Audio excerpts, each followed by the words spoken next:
Oke ya. Gimana ikut Pak Bambang karena Bapak nggak maksimal sama saja. Pak Bambang adalah karena masih fit, jadi gak ya, apa yang diajarkan Pak Bambang ikuti aja, tugasnya kirim ke Bapak.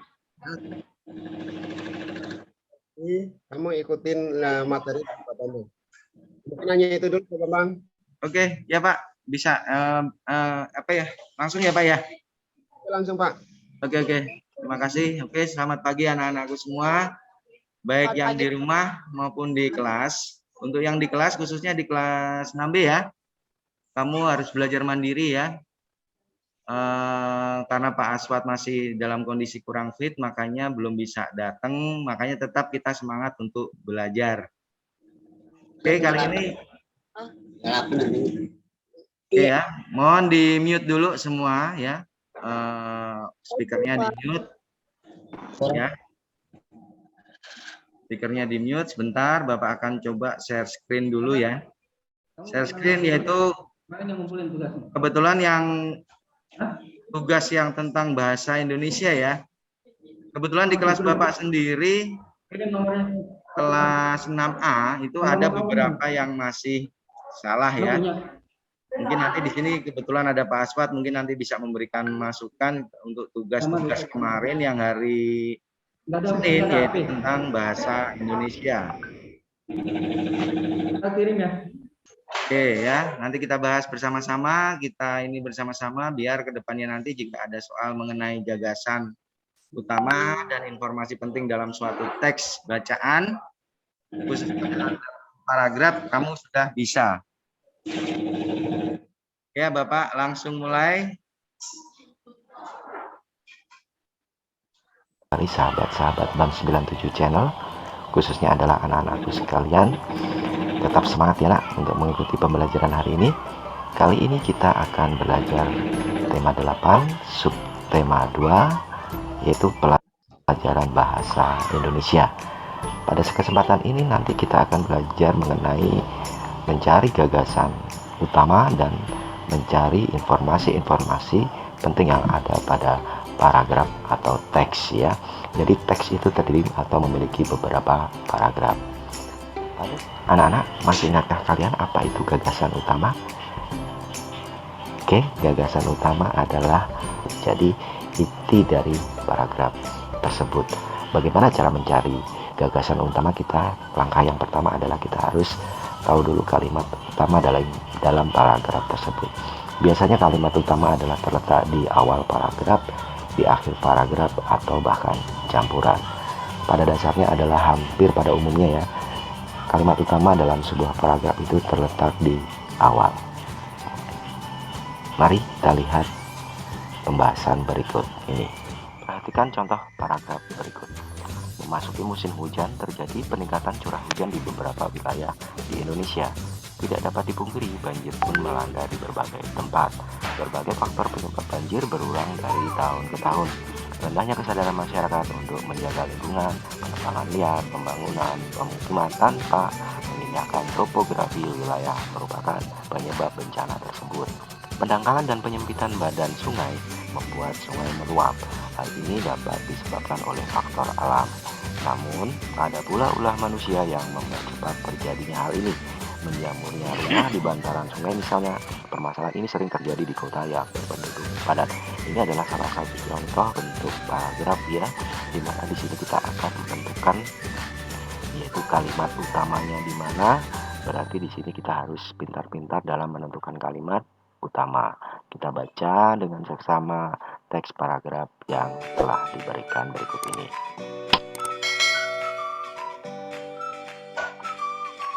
Nah, pada teks yang tadi ya, bahwa itu ada beberapa kalimat di sini, ada 1, 2, 3, 4, 5, 6, 7, 8, dan 9. Langkah untuk menentukan gagasan pokok berarti adalah dari kalimat utamanya. Kebetulan kalimat utamanya di sini adalah pada awal paragraf, yaitu memasuki musim hujan, terjadi peningkatan curah hujan di beberapa wilayah di Indonesia. Jadi di sini adalah musim hujan ya, terjadi peningkatan curah hujan.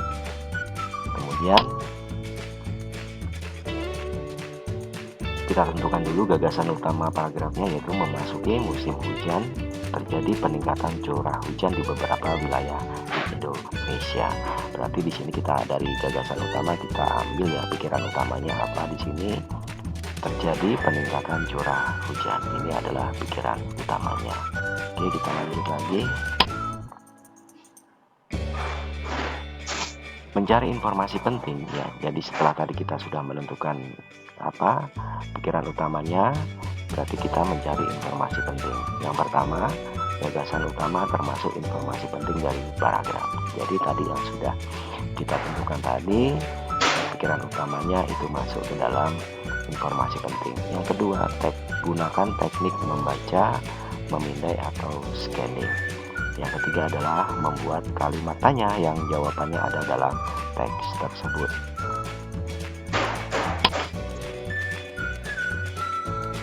Kaidah membuat pertanyaan yaitu apa, di mana, kapan, siapa, mengapa, dan bagaimana. Atau untuk lebih memudahkan yang kita menghafalkan adik simbah, yaitu apa, di mana, kapan, siapa, mengapa, bagaimana. Ya, ini adalah untuk kita mencari pikiran utama dengan memberikan sebuah pertanyaan yang jawabannya ada dalam paragraf tersebut. Mungkin dengan pertanyaan apa, di mana, kapan, siapa, mengapa, atau bagaimana. Baik, langsung saja ya kita langsung dipraktekkan di sini. Nah, di sini apa yang menyebabkan banjir? Berarti di sini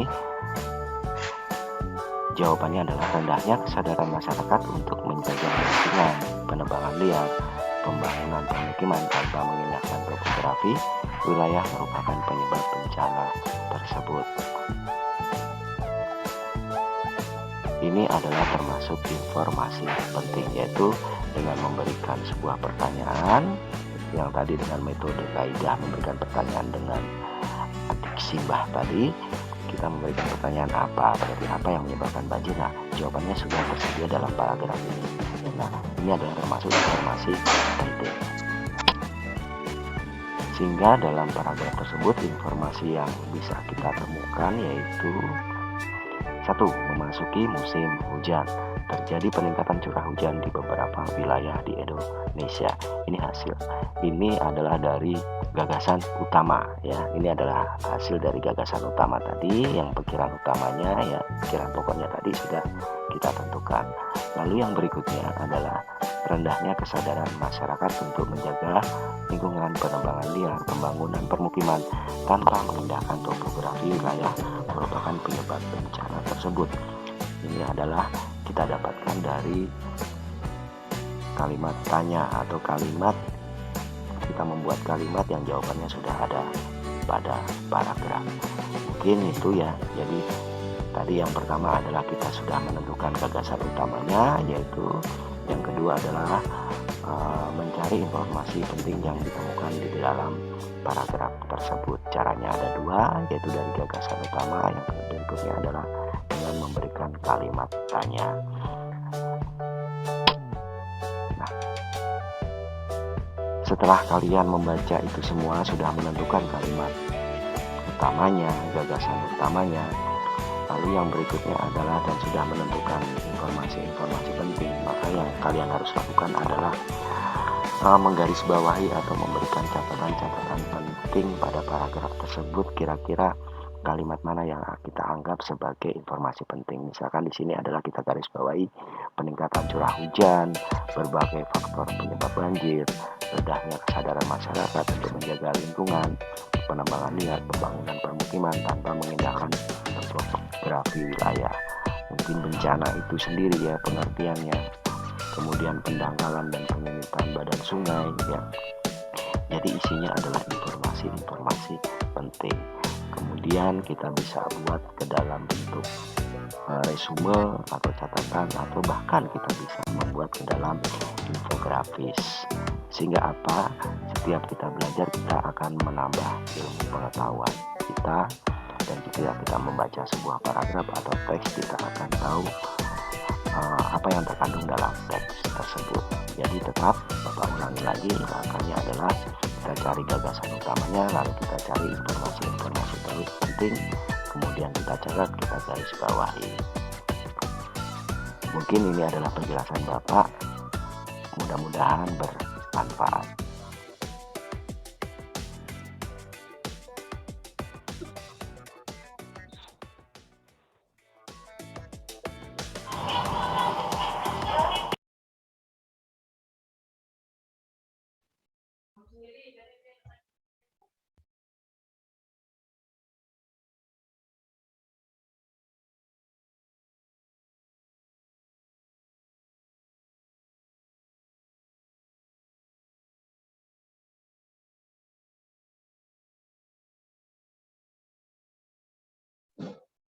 Oke ya, anak-anakku yang di sekolah dan yang di rumah, ini adalah tugas yang kemarin ya, tugas yang kemarin hari Senin.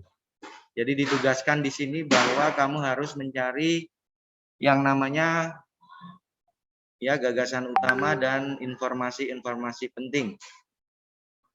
Kira-kira untuk paragraf yang pertama, tadi di video tadi langkahnya mencari gagasan utama ya. Pada suatu paragraf itu biasanya adalah terletak di depan atau di belakang atau bahkan campuran ya. Saat di tengah ya. Nah, di sini untuk paragraf yang di atas ini Bapak bacakan, di sisi lain penertiban permukiman liar di bantaran sungai juga menjadi kesulitan pemerintah daerah sepanjang waktu. Dari tahun ke tahun, warga yang tinggal di bantaran Sungai Ciliwung, Jakarta harus selalu siaga ketika curah hujan mulai meninggi. Luapan sungai dapat terjadi hingga ketinggian 1–2 meter di dalam rumah. Bukan hanya barang yang harus diselamatkan, nyawa pun menjadi taruhannya. Sudah diperingatkan bahwa permukiman di bantaran sungai sangat berisiko ketika curah hujan tinggi. Namun, tetap saja mereka kembali ketika banjir telah surut. Tumbuhnya permukiman liar di bantaran sungai mendorong penyempitan badan sungai. Nah, kira-kira di sini gagasan utamanya yang mana ya? Ada yang bisa jawab? Apakah di awal paragraf, apakah di akhir paragraf, atau mungkin campuran ya? Jadi gagasan utama itu ide pokok ya. Jadi dia sebagai pokoknya, nah yang lainnya itu menerangkan. Nah, tadi disebutkan bahwa cara mencarinya kita harus menentukan dulu berapa kalimat yang ada pada paragraf ini. Oke, kita hitung sama-sama ya. Dari awal. Jadi ada langkahnya ya. Selain kamu baca secara scanning ya dari per paragraf ini, supaya kamu mengerti apa yang dimaksud dalam paragraf ini, berarti kita harus mengklasifikasi dulu, yaitu per kalimat dulu. Misalkan di awal paragraf di kalimat yang pertama, di sisi lain penertiban pemukiman liar ya sampai dengan sepanjang waktu, ada satu kalimat. Lalu kalimat yang kedua, dari tahun ke tahun warga yang tinggal di bantaran Sungai Ciliwung, Jakarta harus selalu siaga ketika curah hujan mulai meninggi. Itu kalimat yang kedua. Kalimat yang ketiga, luapan sungai dapat terjadi hingga ketinggian 1–2 meter di dalam rumah. Ya. Lalu yang keempat, bukan hanya barang yang harus diselamatkan, nyawa pun menjadi taruhannya. Yang kelima, sudah diperingatkan bahwa permukiman di bantaran sungai sangat berisiko ketika curah hujan tinggi. Yang keenam, namun tetap saja mereka kembali ketika banjir telah surut. Yang ketujuh, tumbuhnya permukiman liar di bantaran sungai mendorong penyempitan badan sungai. Berarti kalimat utamanya yang mana? Gagasan utamanya.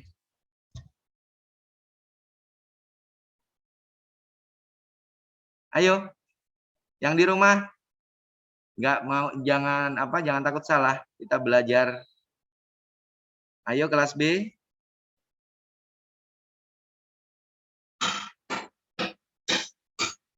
Ada yang bisa jawab? Nah. Oke, siapa? Rita, Dina. Kira-kira jawabannya kemarin apa? Yang kelas B. Penyebab banjir, Pak. Hah? Yang mana gagasan utamanya? Yang mana kira-kira?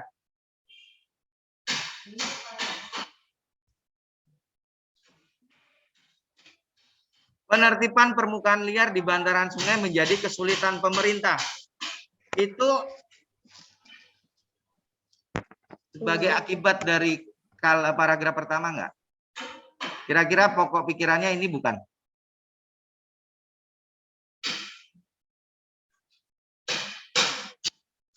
Yang mana? Yang pertama apa yang terakhir? Atau yang keduanya? Ayo. Kenapa pemerintah melakukan penertiban liar? Karena, nah berarti kan ada sebabnya. Di kalimat yang terakhir, tumbuhnya permukiman liar di bantaran sungai mendorong penyempitan badan sungai. Ini adalah yang utamanya. Kenapa? Ya karena tumbuhnya permukiman liar. Nah, sehingga pemerintah melakukan penertiban kepada warga ya.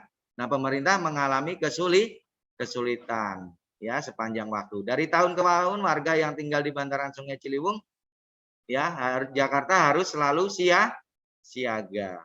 Nah, karena kenapa terjadinya banjir ya? Karena semakin tumbuhnya permukiman liar di bantaran sungai. Sehingga apa? Akan menyebabkan penyempitan badan sungai ya. Itu adalah gagasan utamanya. Lalu informasi penting yang bisa kita ambil di video yang di YouTube kan sudah ada itu adik Simba ya, apa, di mana, terus apa lagi tadi? Udah hafal belum? Udah hafal belum? Ayo. Adik Simba. Coba Bapak, ini lagi dari awal. Udah hafal belum? Kapan, siapa, mengapa, atau bagaimana. Apa baik, ya? langsung saja ya kita sampaikan. Jawabannya ada dalam paragraf tersebut. Mungkin dengan pertanyaan apa, di mana.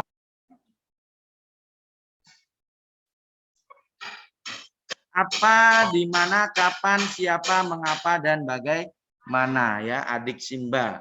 Ya, apa, di mana, kapan, siapa, mengapa, bagaimana. Ini adalah untuk mencari informasi penting yang ada di dalam paragraf. Berarti jika pertanyaan ini ya kita berlakukan pada kalimat yang ada di dalam paragraf dan ada jawabannya, berarti itu adalah informasi penting ya. Kita kembali ke depan ya. Kita kembali di depan. Maaf ya, di belakang tadi ya, bukan di depan. Tugasnya mana tadi? Melek ya. Nah, ini. Apa, di mana? Berarti bisa juga kita berikan pertanyaan. Kapan? Berarti mana informasi penting? Ayo.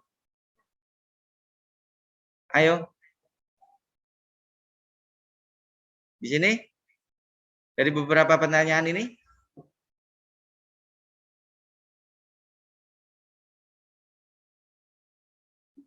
Ayo. Jawabannya ada di sini.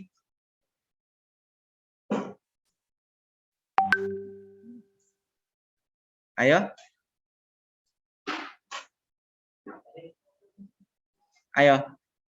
Luapan sungai dapat terjadi hingga ketinggian 1-2 meter di dalam rumah. Nah, ini informasi penting nggak ini? Atau juga bisa dari tahun ke tahun warga yang tinggal di bantaran Sungai Ciliwung harus selalu siap siaga ketika curahan hujan mulai meninggi. Nah, ini informasi penting nggak ini?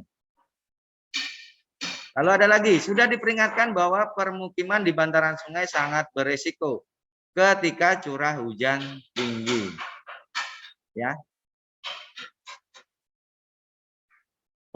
Kapan? Nah, itu bisa kita gunakan.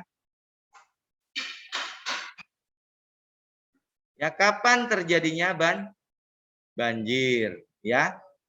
Apa yang harus dilakukan, ya, oleh penduduk atau warga di sekitar bantaran sungai, ya, saat hujan mulai turun. Berarti harus selalu siaga. Jadi ada beberapa informasi penting yang bisa kita tuliskan di sini, ya. Tadi kan sudah kamu tuliskan tuh kalimat 1 apa, kalimat 2. Nah, itu di ini satu-satu. Mana yang termasuk informasi penting? Kalau ada 1 dituliskan 1, ada 2 dituliskan 2. Ya, tentu saja kalimat utamanya, ya, gagasan utamanya harus kamu ketahui terlebih dahulu. Tadi adalah di paragraf yang di kalimat yang terakhir, ya. Tumbuhnya permukiman liar di bantaran sungai mendorong penyempitan badan sungai. Nah, karena tumbuhnya itu sehingga menyebabkan yang diterangkan di atasnya, ya. Pemerintah kesulitan, ya, menertibkan dari tahun ke tahun warga tinggal di bantaran sungai harus selalu siaga ketika curah hujan mulai meninggi. Berarti kan itu penyebab, ya. Apa yang menyebabkan, ya, banjir? Kan seperti itu, ya. Nah, itu adalah dari paragraf yang pertama. Ya, bisa ya, Nak? Kalau kamu malas baca, kamu malas menelaah, maka kamu nggak akan bisa mengerjakan, ya. Bingung. Oke, kita lanjut untuk ke paragraf yang kedua. Di sini ada berapa kalimat? Coba. Jangan Bapak. Yang di rumah, yang di kelas, silakan. Ada berapa kalimat? Coba dihitung.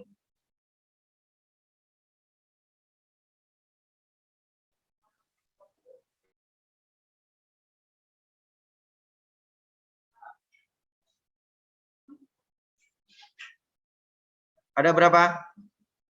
Ada? Dibaca dong, ayo. Ada berapa kalimat? Jangan-jangan nggak tahu kalimat ini.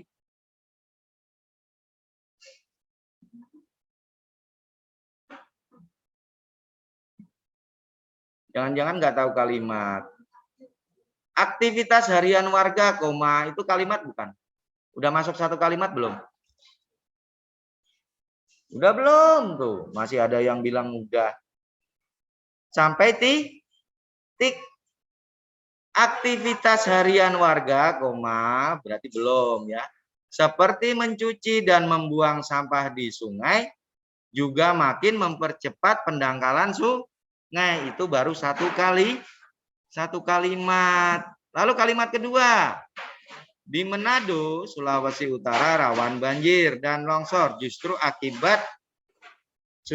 terjadi akibat pembangunan kota yang tidak mengindahkan topografi. Itu adalah kalimat kedua. Lalu kalimat ketiga, ya berarti ya lanjutnya. Sebagian besar wilayah Manado terdiri atas perbukitan, sementara wilayah daratan dengan permukaan datar sangat terbatas luasnya. Lalu yang keempat, ya, sejalan dengan bertambahnya penduduk, banyak bukit dan lereng kemudian diubah menjadi perumahan. Kira-kira gagasan utamanya terletak pada kalimat di awal atau di akhir ini? Ayo.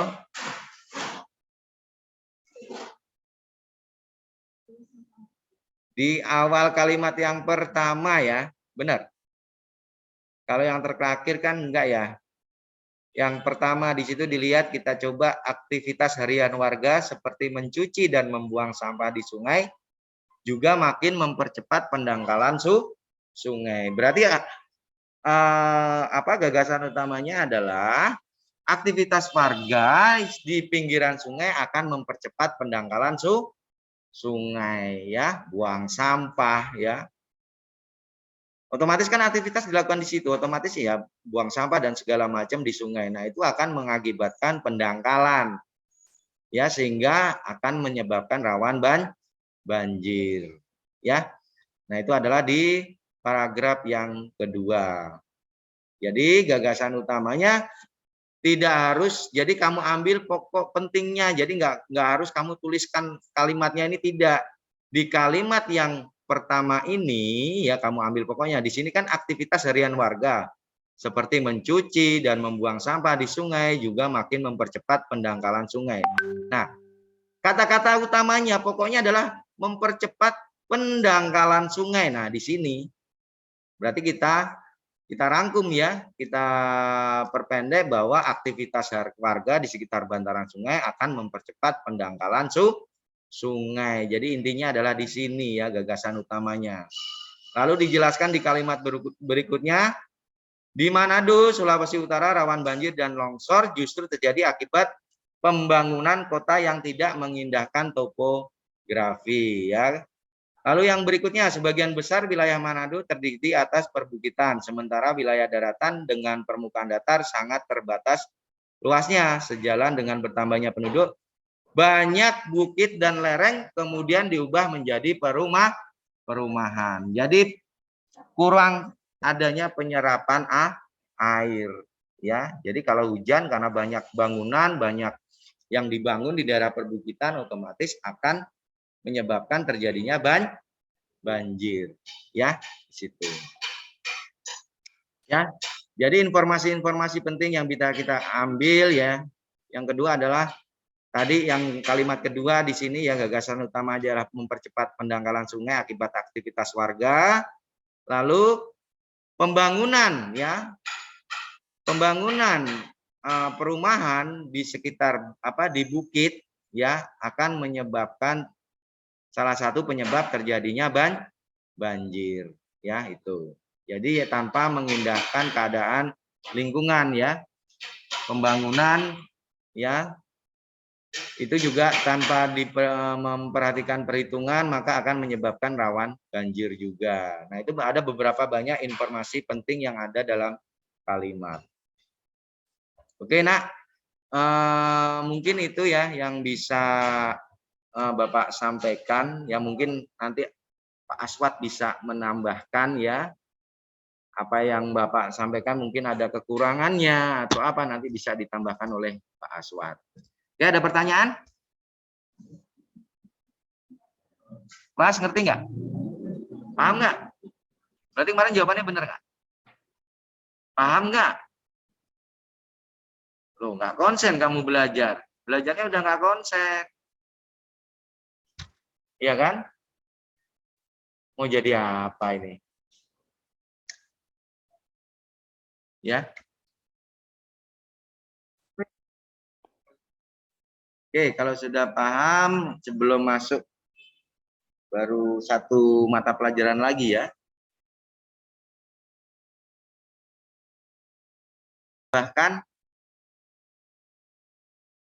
kalau tidak ada pertanyaan, anak-anak bisa ditambahkan oleh Pak Aswad. Halo Pak Aswad.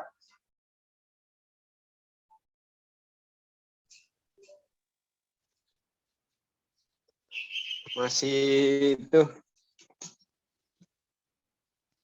Lanjut apa suruh tugas dulu?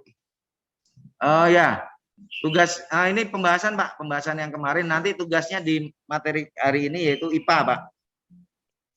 Oh iya iya. Ini bahas yang kemarin kan tentang gagasan utama dan informasi penting. Nah, itu kebetulan di murid saya masih banyak yang kurang mengerti ya.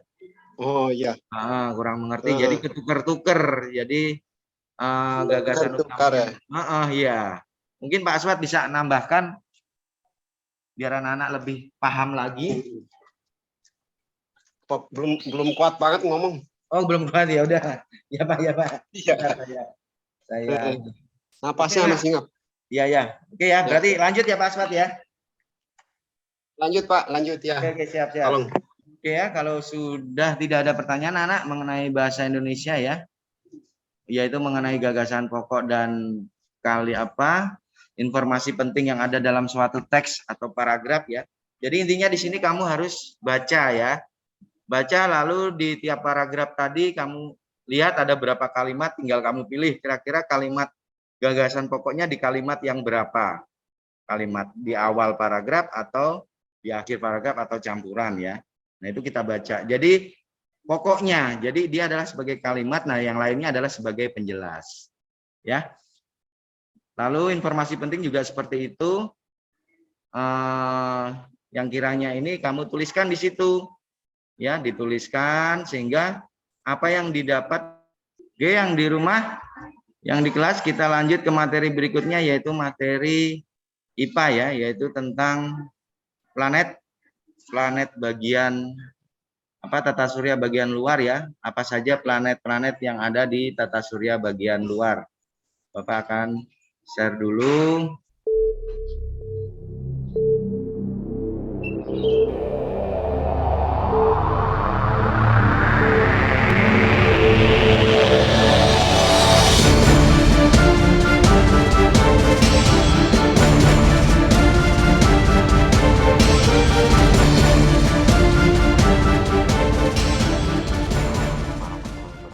Selamat berjumpa kembali adik-adikku dan anak-anakku sekalian.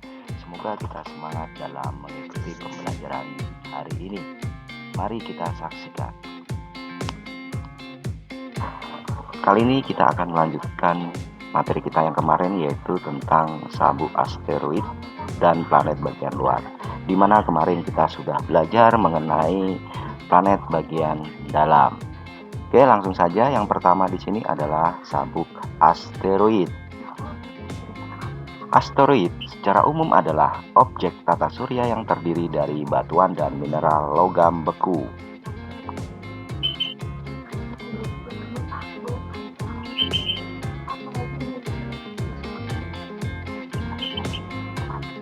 Sabuk asteroid utama terletak di antara orbit Mars dan Jupiter, berjarak antara 2,3 dan 3,3 SA dari matahari. Diduga merupakan sisa dari bahan formasi tata surya yang gagal menggumpal karena pengaruh gravitasi Jupiter.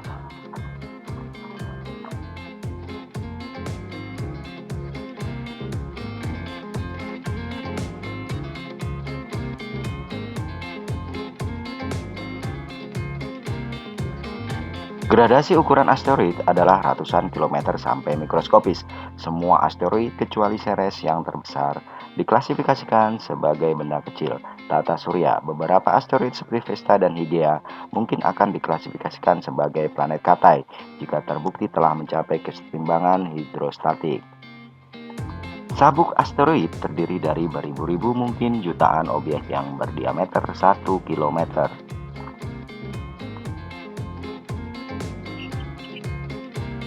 Meskipun demikian, massa total dari sabuk utama ini tidaklah lebih dari 1/1000 massa bumi. Sabuk utama tidaklah rapat.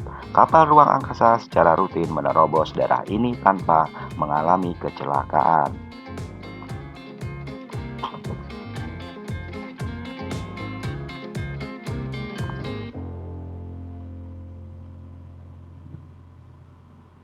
Asteroid yang berdiameter antara 10 dan 10-4 meter disebut dengan meteorit.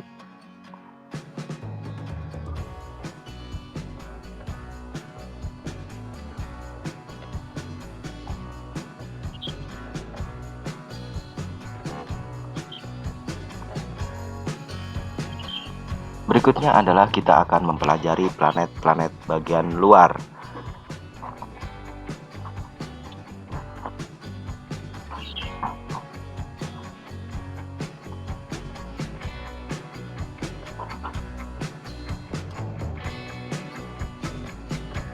Raksasa-raksasa gas dalam tata surya dan matahari berdasarkan skalanya. Keempat planet luar yang disebut juga planet raksasa gas atau planet Jovian secara keseluruhan mencakup 99% massa yang mengorbit matahari.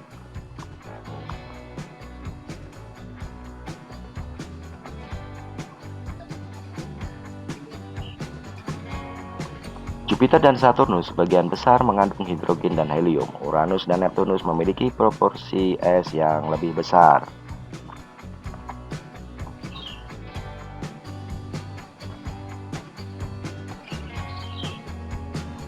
Para astronom mengusulkan bahwa keduanya dikategorikan sendiri sebagai raksasa es. Keempat rasa gas ini semuanya memiliki cincin meski hanya sistem cincin Saturnus yang dapat dilihat dengan mudah dari bumi. Langsung kita bahas adalah yang pertama, Jupiter. Jupiter dengan 318 kali massa bumi adalah 2,5 kali massa dari gabungan seluruh planet lainnya.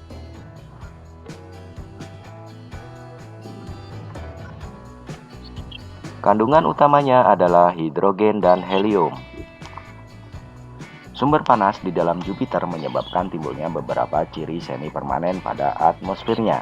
Sebagai contoh, pita-pita awan dan bintik merah raksasa. Sejauh yang diketahui, Jupiter memiliki 63 satelit. 4 yang terbesar, Ganymede, Callisto, Io, dan Europa, menampakkan kemiripan dengan planet kebumian. Seperti gunung berapi dan inti yang panas.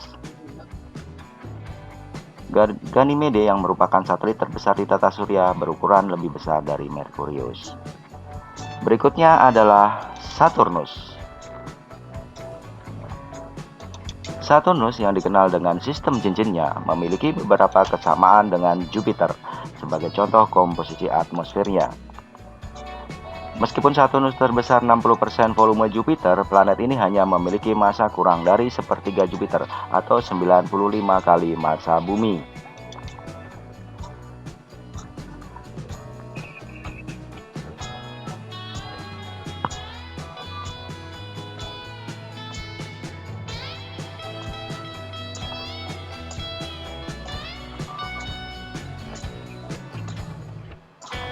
Membuat planet ini sebuah planet yang paling tidak padat di tata surya. Saturnus memiliki 60 satelit yang diketahui sejauh ini dan 3 yang belum dipastikan, 2 diantaranya Titan dan Enceladus. Menunjukkan aktivitas geologis meski hampir terdiri hanya dari es saja. Titan berukuran lebih besar dari Merkurius dan merupakan satu-satunya satelit di tata surya yang memiliki atmosfer yang cukup berarti.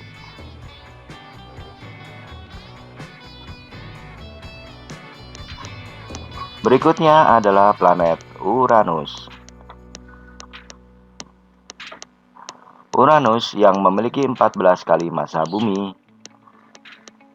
adalah planet yang paling ringan di antara planet-planet.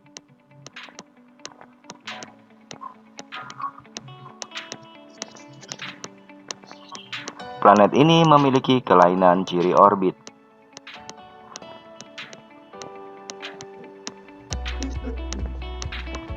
Uranus menghindari matahari dengan poros 90 derajat pada ekliptika.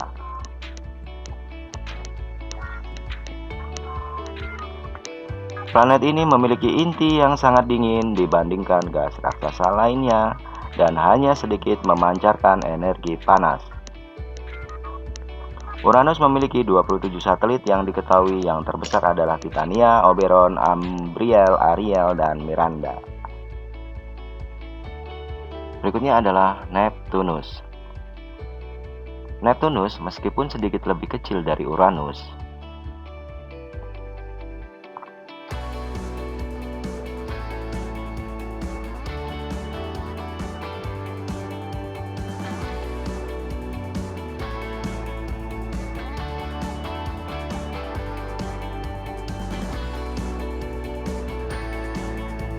memiliki 17 kali massa bumi sehingga membuatnya lebih padat. Planet ini memancarkan panas dari dalam tetapi tidak sebanyak Jupiter ataupun Saturnus. Neptunus memiliki 13 satelit yang diketahui, yang terbesar Triton geologinya aktif dan memiliki geyser nitrogen cair. Triton adalah satu-satunya satelit besar yang orbitnya terbalik arah atau retrograde. Neptunus juga didampingi beberapa planet minor pada orbitnya yang disebut Trojan Neptunus. Benda-benda ini memiliki resonansi 1:1 dengan Neptunus. Inilah yang kita pelajari dari planet-planet bagian luar. Semoga bermanfaat. Terima kasih. Wassalamualaikum warahmatullahi wabarakatuh.